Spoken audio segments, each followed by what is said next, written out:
Hey there! You know, fear is something we all feel, but talking about it naturally in English, that can be a whole other challenge. So if you've ever found yourself just saying, "I'm scared," and wishing you had more to work with, you are in the right place. We're about to go through 10 phrases that will make you sound so much more natural and really help you keep up with movies and everyday conversations. Ready? Let's get into it. Okay, so check this out. This is exactly what we're talking about. Over on the left, you've got "I'm scared." Sure, it's correct, it gets the job done, but on the right, "I'm freaking out." Now that has energy, it's emotional, it's what you'd actually hear someone say. When people are genuinely scared, they use these short, punchy phrases that are just packed with feeling, and that's exactly what we're aiming for today. So, let's start with those moments of rising fear. I like to call this the slow burn. It's that feeling when you start to suspect something's wrong, but you're not, running for your life just yet. These phrases are absolutely perfect for building a little suspense. First up is a total classic you've probably heard a million times in movies. I have a bad feeling about this. You use this when your gut is telling you that something's about to go wrong. Like, you could say, "I don't think we should go in there. I have a bad feeling about this." Or maybe, "Ever since he called, I've had a bad feeling about tonight." It's basically that little voice in your head that just goes, I don't know about this.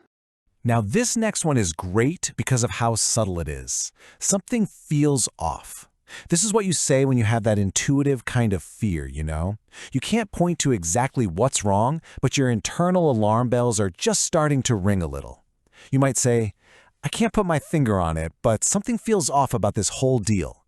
It's a fantastic way to say that things just aren't right. Okay, this one is pure reaction. Did you hear that? It's short, it's urgent, and it immediately puts everyone on high alert. Just imagine you're in a quiet house late at night and you hear a random creak upstairs. You'd freeze and just whisper to the person next to you, "Shh, did you hear that?" And boom, suddenly everyone in the room is holding their breath. Fear isn't just in your head, it's physical, right? "This gives me chills" is the perfect way to describe that creepy, skin-crawling feeling you get from a scary story or maybe a really unsettling place. You could say, "That horror movie was so realistic, it gives me chills just thinking about it." But remember, context is everything. A really beautiful song can also give you chills, but in a totally amazing way. And this is a very similar idea. "I'm getting goosebumps" also describes that physical reaction to fear. It's when all the little hairs on your arms stand up. You might say, "Just walking past that abandoned house gives me goosebumps." And here's a fun little fact. Goosebumps is what you'll hear all the time in American English, but if you're in the UK, you're more likely to hear goose pimples. All right, so we've got the slow burn covered. But what happens when that weird feeling, that bad vibe, turns into real, actual danger?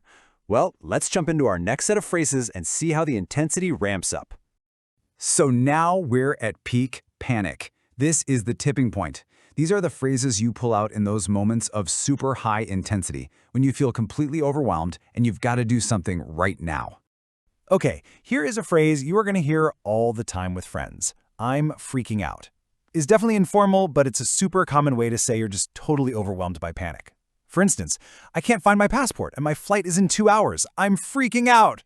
Just remember, this is a casual one, probably not the best choice for a big business meeting. "This is not right" is so useful because it works in a couple of different ways. You can use it when you sense actual physical danger. Like if you're lost in the woods, you might say, "We need to turn back. This is not right." But you can also use it when something feels morally wrong. Like if you see someone being treated unfairly, you might just say to yourself, "This is not right." It's a really strong, direct statement. Now, this next one is fantastic because it lets you be assertive but also polite. "I'm not comfortable here." It gets your point across so clearly that you feel unsafe without having to be aggressive. Let's say you're at a party and the vibe just gets weird. You can turn to your friend and say, "Hey, I'm not comfortable here. Can we go?" It's a really powerful phrase for getting yourself out of a bad spot. Sometimes the fear or the stress, it just gets to be too much. And that's when you say, "I can't handle this." You're basically saying, "I've hit my limit."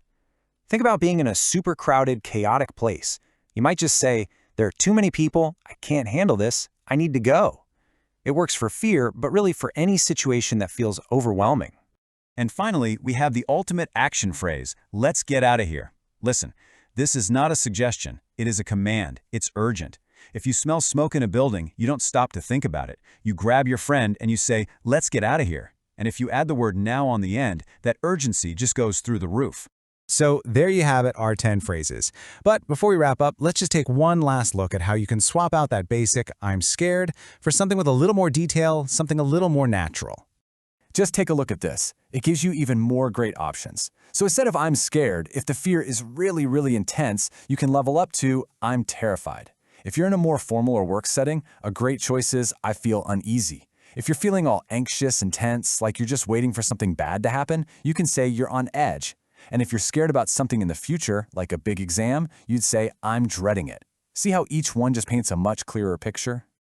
All right, we have covered a ton of ground. But you know, the most important part is actually using these phrases and making them feel like your own. So let's do a super quick recap so you can get started. Here they are, all 10 of them. Let's run through them one more time. I have a bad feeling about this. Something feels off. Did you hear that? This gives me chills. I'm getting goosebumps. I'm freaking out. This is not right. I'm not comfortable here. I can't handle this. And let's get out of here. Go on, try saying a few of them out loud right now. And that's a wrap.